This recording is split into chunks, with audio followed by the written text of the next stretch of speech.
have the pleasure at this point of introducing my friend, my wonderful friend, a wonderful person, Reverend Sandra Campbell. Yeah. Reverend Campbell began studying part-time for the ministry at Unity School in 1994, using some of her vacation time from work to study at Unity Village. After several years, many of the credits she had earned expired. When Unity Urban Ministerial School launched the online program in 2009, she was the first student to enroll and one of the 3 graduates from the online program's first class in 2012, who were ordained by the Worldwide Ministry in 2013. Reverend Sandra currently serves as an associate minister at Unity Temple on the plaza, where she has been a member since 1980. She has also served the Temple Board of Directors as a co-founder and founding president of the Temple Toastmasters Club, taught in the adult and youth education programs, and was a member of the choir. Is that Chancel Choir? That right? Okay. She is an adjunct professor with Webster University and Unity Urban Ministerial School, where she also serves on the board of directors and since March 2018 as executive director of the school. Sandra is a member of Unity World Headquarters Board of Directors. She retired in 2012 for a 42-year career in government. She has served on the boards of several nonprofit organizations, including Delta Sigma Theta Incorporated, Tuskegee Airmen and International Black Aerospace Council, and Summer High School Alumni Association. She has received numerous awards and accolades throughout her career and for her dramatic monologues. She writes, produced, and performs a nationally acclaimed PBS televised one-woman show titled Follow Your Dreams, a historical reenactment of the life of Bessie Coleman, the first African-American female to become a licensed airplane pilot. She has also added to her repertoire performances of other known and unknown sheroes, including Kathy Williams, a female Buffalo soldier, and Fannie Lou Hamer, we need her right now, voter right activist of the 60s.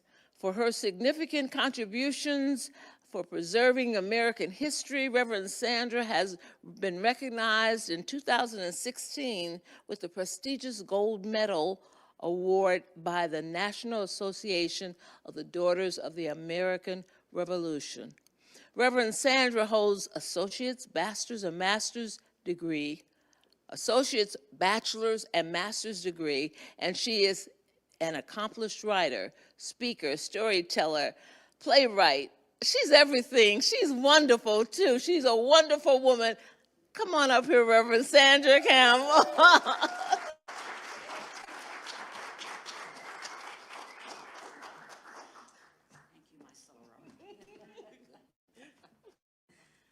Well, hello, everyone. You know, people say that you can leave your wallet, you can leave your purse, you can leave your everything, but if you leave your cell phone, you're in trouble. So I did, can you hear me? Closer? I did leave my cell phone, but as a matter of fact, I might have left it on, so I hope it doesn't go off while I'm talking. Probably will. Well, it's wonderful. Hi, Reverend Sheila. I'm good. It's so good to see all of you. I always start with a special prayer, and you can join me. Lord, fill my mouth with worthwhile stuff and nudge me when I've said enough. So I'm good. I hear I have an amen corner back there. I brought with me Mark Hicks and many others' book, the Fillmore Study Bible, the New Testament, because as you know, many of the New Thought teachings, and particularly Unity teachings, are based on the teachings of Jesus the Christ. And so bear with me because I'm going to share with you some of those teachings today. But before I do, just want to get your appetite whetted for this. There was a young girl, I taught Sunday school here at Unity Village for quite a few years, and I taught at Unity of Baltimore before that, and when I started at Unity Temple, I taught at Unity Temple.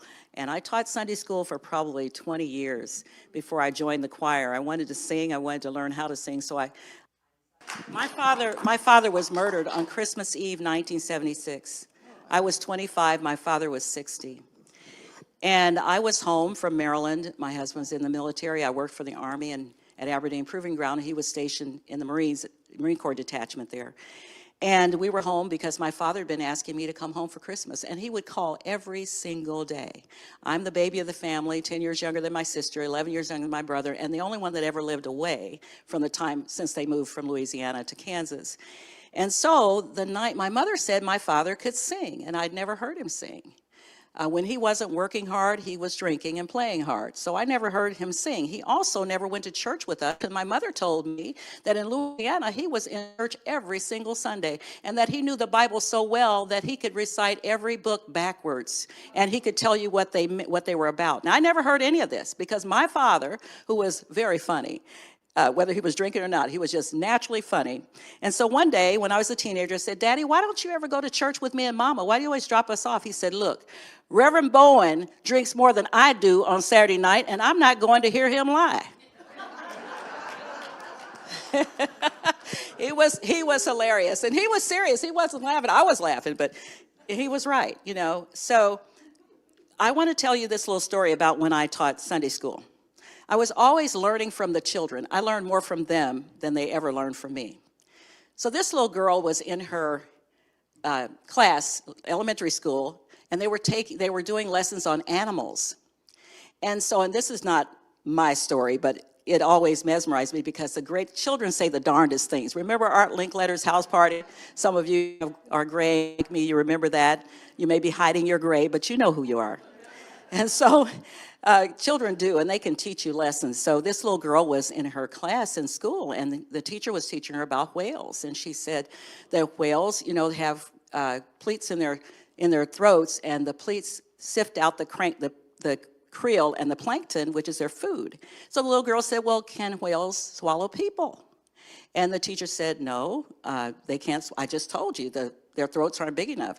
Well, my teacher in Sunday school, Miss Campbell, said that Jonah was swallowed by a whale. And the teacher was getting very frustrated with this argument with this little girl, so she said, look, like I told you, whales can't swallow people. She says, well, when I get to heaven, I'm going to ask Jonah if he was swallowed by a whale. And the teacher said, well, what if he didn't go to heaven? And she said, well, you ask him.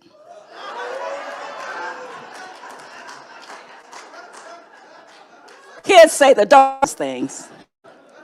You all know about the 12 powers, and so I thought I'd exhibit it today. The power for this month of May is what? Power. And the color is purple. And the location is the back of the throat.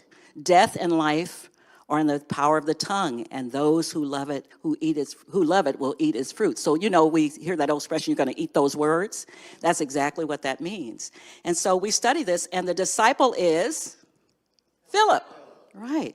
So Charles Fillmore, when Emma Curtis Hopkins taught the teachers of New Thought this idea that we each are born with these 12 innate powers and the 12 gangliotic nerve centers in the body, then Charles took it a little bit further, along with Ernest and everybody else. They started looking deeper at this. What does this mean? So Charles thought, well, okay, we've got 12 months of the year, so it must be related to one of the 12 disciples for each month.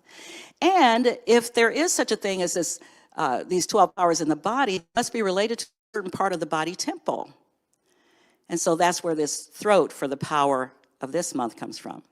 And, you know, we all, and Philip, of course, Philip, the word in Greek, Philip means horsepower, so it's all about power. And so when you think about it, we all emit auras. I've not knowingly been able to read auras, but some people can, and some of you in this room probably can. And, you know, we used to wear these mood rings, And they would tell, if it was bright green, you were really happy and cheerful. And if you were looking for a boyfriend and he had on a mood ring, you kind of tell what kind of man or guy he was. You might want to avoid him if that mood ring was always dark, right? So that's an energy that we emit. And energy, when you can look at it through a powerful microscope, or you can read auras, you see that energy field as a color. And so Charles Fillmore and others decided that each power is related to a color. Purple represents not only power, but passion. So when you think about the purple passion plant, my mother used to say that I couldn't grow anything. I can kill a silk flower. But she had purple passions all lined in the dining room window, and they all were just gorgeous. She gave me a purple passion, and I'll just say it had an early funeral. So, I think about how humorous it is and how funny it is when we can think about truth and we can laugh about things. You know that the biggest joke of our time right now is that computers have started asking us if we're robots. So that's kind of strange. So I want to talk to you today about this teaching of Jesus Christ. Now, first of all, the teachings that we read about are in three ways. Precepts, which are instructions, guidelines for how to live your life more effectively. Miracles, which are unexpected events that happen. And many of those miracles were not performed by Jesus, but by the person who was asking for the miracle, like the bleeding woman. And what did he say when she touched his garment? Daughter, your faith has healed you. He never took credit for that. But the Pharisees and the Sadducees were trying out to get him because they thought that he was just taking credit for everything that was, of course, mainly it was a political thing. We see that today, right? We see all of this played over and over again. This book we call the Bible, this anthology, this library of 66 books is about the evolution of human consciousness. It's our story. So I love stories, and as my soror introduced me, I love storytelling, always have. I love to listen to good stories, and I love to tell stories. And the Bible is full of these stories we call allegories.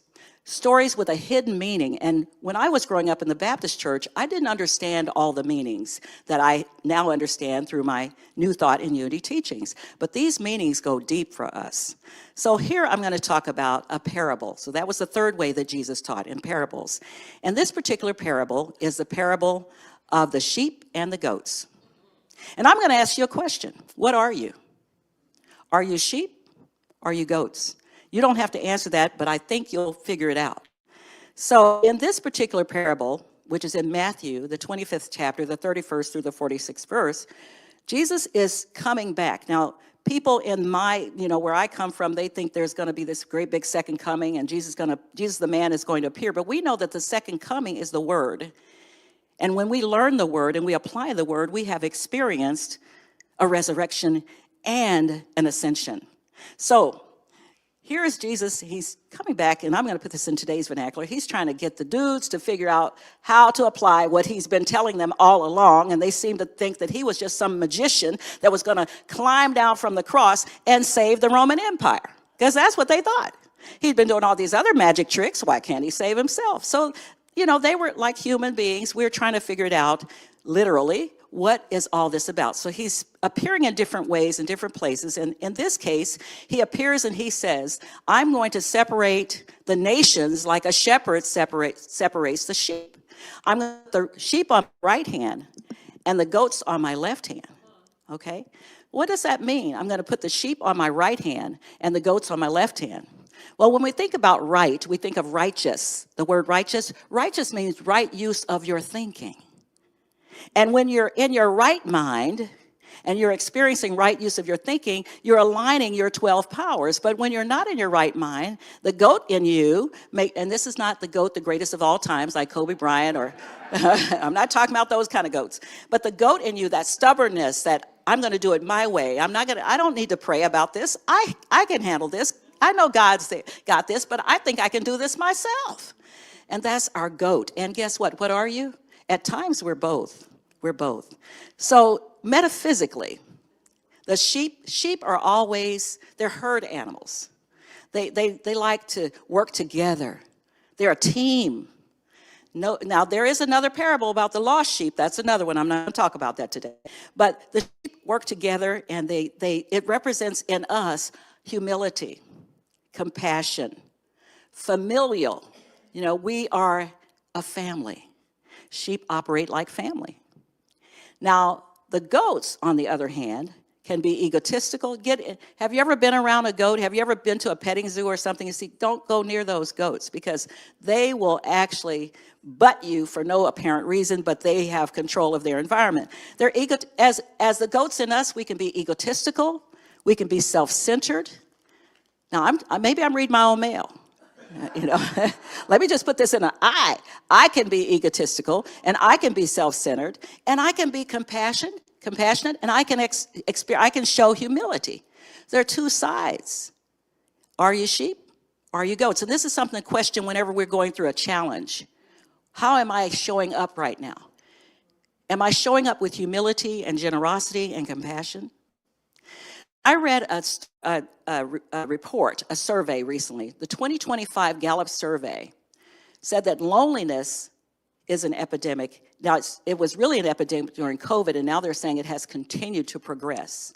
That 1 in 5 adults experience severe mental illness because of loneliness. They experience anxiety, depression, suicidal thoughts, anger, resentment, results of loneliness. Mothers of young children, adults under 30, elderly are the largest populations experiencing loneliness. Now, sheep don't appear to experience loneliness because they gather around with like minds, right? They're gathered around with their kindred spirits. They're all together, and they're following the shepherd that's guiding them. We kind of go off on our own things sometimes in our thinking, and if we allow ourselves to do that, the goat in us takes our thinking to a place where we really don't need to go. It takes affirmative prayer and affirmation to maintain that sheep consciousness. That's why we practice affirmative prayer and affirmations. According to the Metaphysical Bible Dictionary, sheep represent the natural flow of consciousness from spirit, purity, innocence, obedience to truth, humility, and generosity. What are you? Sheep or goats? Positive thoughts on the right hand. The goats, on the other hand, represent resistance and opposition. It's the phase of our personality when we resist the truth and rely solely on the ego. Stubborn thoughts on the left hand. You remember you probably heard, well, in Matthew 6:3, Jesus is saying, do good, but do it in secrecy. In secrecy. And we can put this in today's vernacular. Don't let your left hand know what your right hand is doing, right? So when you do good, don't brag about it. You don't need your left hand to sit over there and doubt and say, oh, you don't need to do that. That person should get a job. You don't want to give them a water bottle or hand them anything out the window. You don't know who that is. You shouldn't do that. They may go buy drugs. They may go buy cigarettes. They may go buy, well, I have a philosophy about that. So the night before my father was killed, he sat me down on his lap. I hadn't sat on my father's lap since I was 10 years old. Come sit on my lap. I sat on his lap. He said, you're special and you're going places, and I wish I could live to see it. But if I don't live to see it, remember one thing, you're nobody if you're not trying to help somebody. Then he sang that song. First time ever in my life I heard my father sing. He said, if you see a drunk man on the street, you go over there and pick him up. That could be your dad over there. If you see anybody needing help, you help them.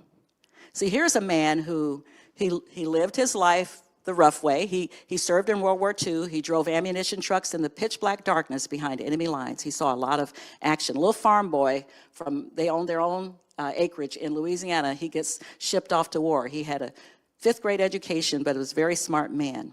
He never met a stranger, never. When they moved to Kansas, they brought Louisiana with them. I would, as a little girl, I would think people were relatives that were living in our house. And so what would happen is, after Dad got off on the night shift at General Motors, he stopped at the nearby watering hole, if you know what I mean. That was his first stop. And if he saw somebody that looked a little destitute, he'd ask them, hey, what are you doing here? You had any food today? You need a place to stay? Come on, go home with me. Put him in his car, bring him home. Tell my mother, Mary Lee, get up and fix this man, warm up some dinner for this man. She'd get out of bed, warm up dinner, because he always carried dinner in his black pail lunchbox. He had to have full dinner with cake, homemade pie, whatever. And so she'd get up and warm up the food.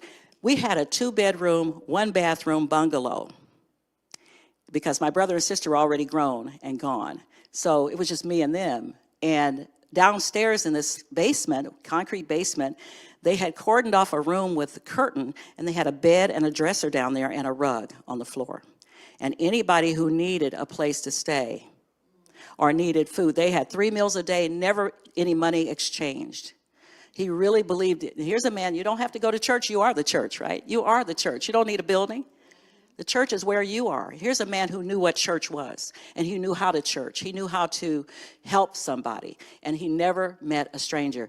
And that reminds me of a story that I read recently. You may have heard this story about these 3 strangers. This woman looks out her window, and she sees these three strangers on her lawn. And she goes outside. It's really cold that day, and they don't look like, they don't have on coats. And she says, can I help you? I just made a pot of soup. I got a fireplace going. You're welcome to come in and get warm and have something to eat. No. Is your husband home? She says, no, but he'll be home soon. We'll come in when we'll come back. Tell your husband, come see us. So the husband comes home and says, honey, why'd you let those men sit out there freezing on the lawn? Why don't you invite them in? Did you offer them some soup and come in and get warm? She said, I did, but they said, wait till you came home. Well, let's go out there and see what this is about. So they go out and they talk to him, and they introduce themselves, and one's name was Wisdom, one's name was Success, and one's name was Love. And so he said, well, come on in and warm yourselves, and we got plenty of food. Nope, you can only invite one of us. So he and his wife are trying to figure out which one to invite. They go back in the house, and they're trying to decide which one to invite. And the husband says, I've been waiting for that promotion at work, and it's going to take a while, and we really got some bills we need to pay. How about we invite Wealth? We need wealth. And the wife said, no, if you had success, you would have the wealth you need. You just need to be more successful. Their little boy hears them and comes into the room, and he says, I think you're looking at this the wrong way. You need to invite love. We need more love in this house. So they take their son's advice, and they go outside, and they say, okay, Love, follow us. Love gets up from the ground. He starts walking, and the other 2 follow. And they said, wait a minute, you said only one of you could come. They said, but you picked the right one, because wherever love goes, everything else follows. That's the power of love. That's the power of love, and that's what I'm talking about when I talk about the sheep and the goats. It's about divine love. It's about unconditional love. It's about the kind of love my father and mother demonstrated to strangers. And there's scripture that says, always be kind to strangers, because you never know when you may be entertaining angels unawares. So do good. You don't need to brag about it. Let that sheep out. Do good. Nobody has to know. And that's what Jesus also told them. Don't stand and brag about what you do. Do it in secrecy. And don't expect anything in return. So how do I use this? I mentioned how my father never met a stranger. I'm the same way. We have blessing bags. You have those probably at church. And then I'm on the board for Andrea's Micah's Boutique, which is right up the street here in Lee Summit at the shopping mall. And Andrea, who owns Micah's Boutique, started a foundation for her parents, the Bob and Thelma Carnes Foundation.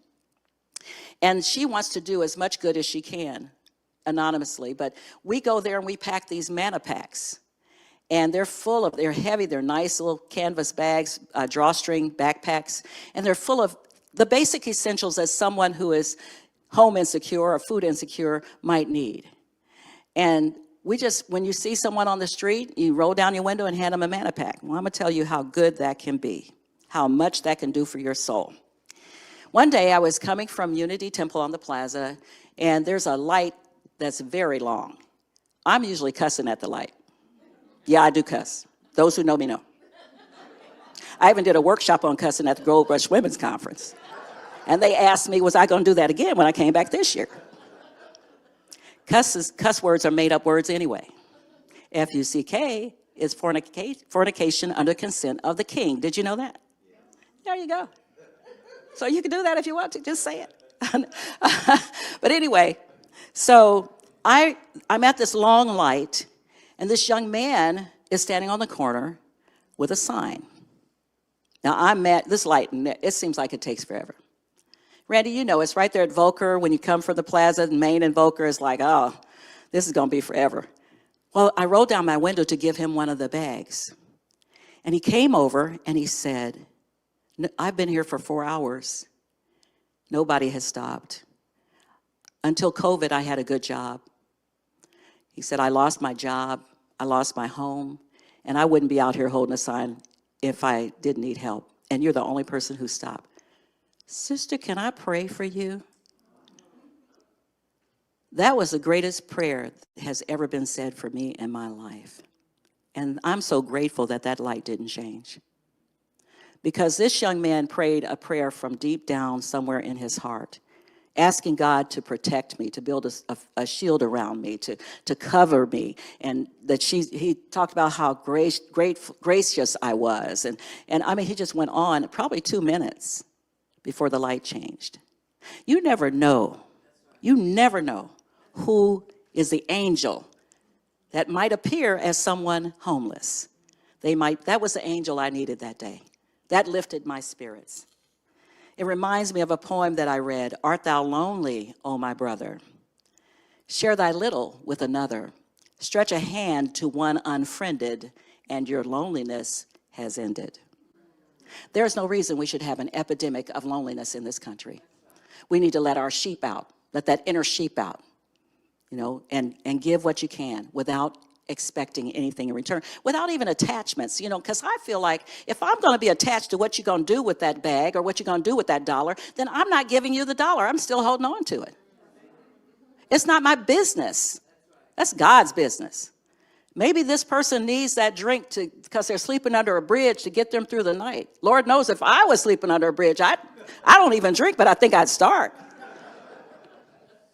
Or that, cigarette. Maybe even, they need some pot or something. I mean, I don't know what their life is. There's a saying, if you don't know my glory, you might know my glory, but you don't know my story. So we often judge people based on our own attitudes toward life, whether we're a sheep or a goat. Think about the many acts of kindness that we don't do. And that's what Jesus was saying in Matthew 25:35.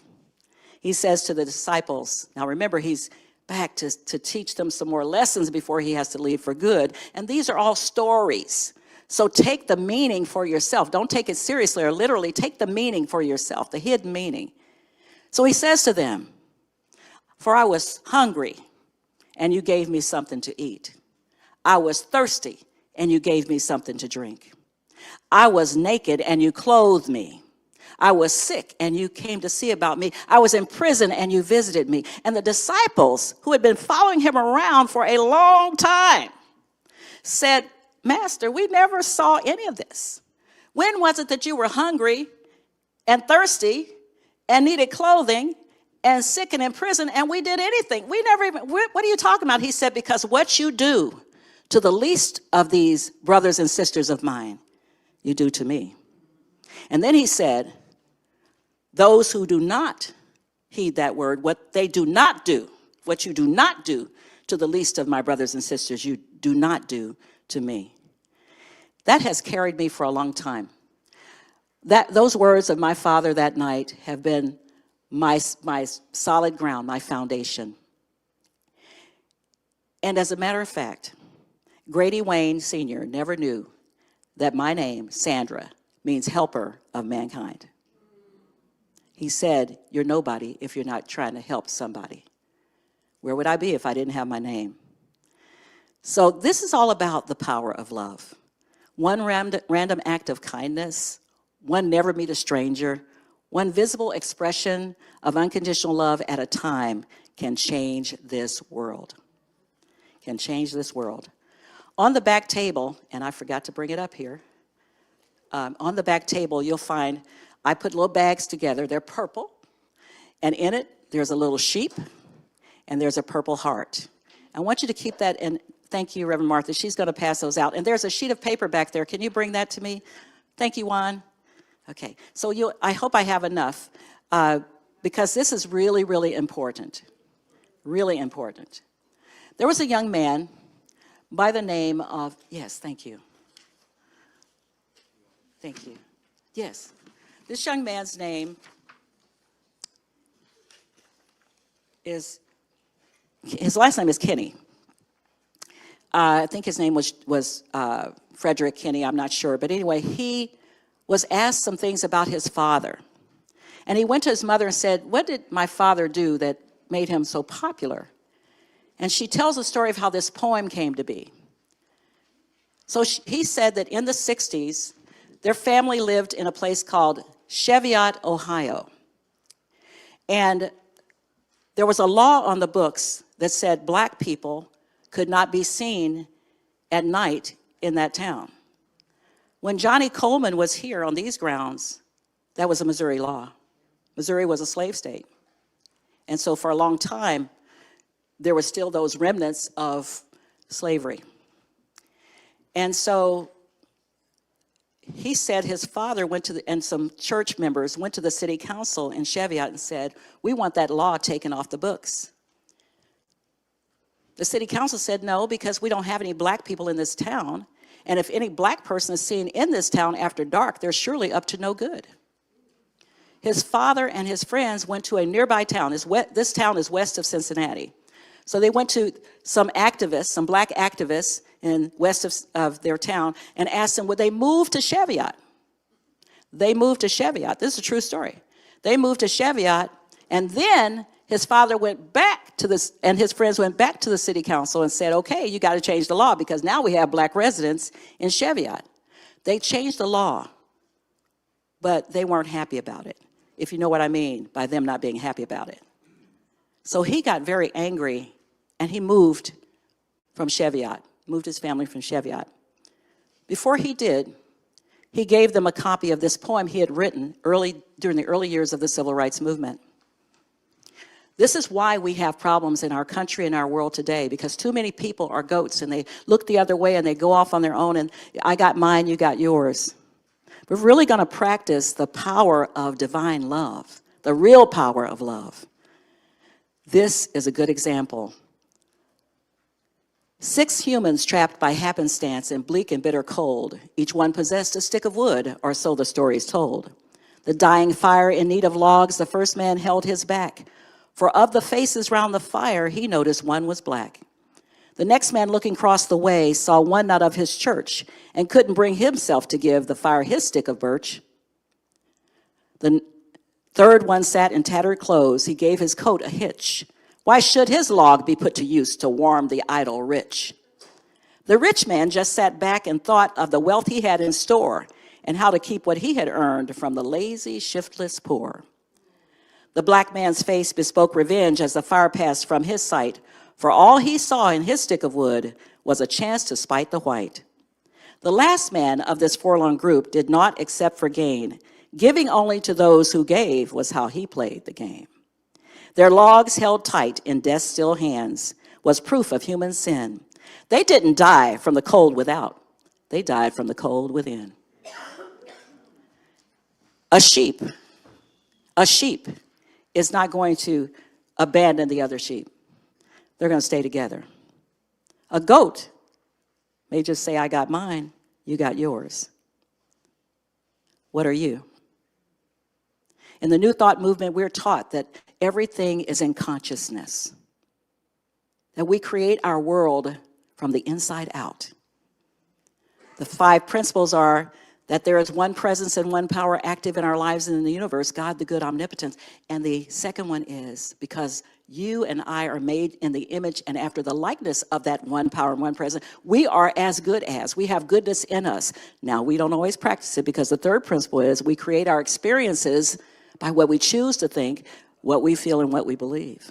The fourth principle is in order to achieve that high level of consciousness, you got to turn within. This is the source. You got to go to the source. Charles Fillmore called that headquarters. Go to headquarters. Seek the truth from within. So through affirmative prayer and meditation, denials and affirmation, we find the truth within us. We connect with our source. And I believe the fifth principle is the best. We live the truth we know.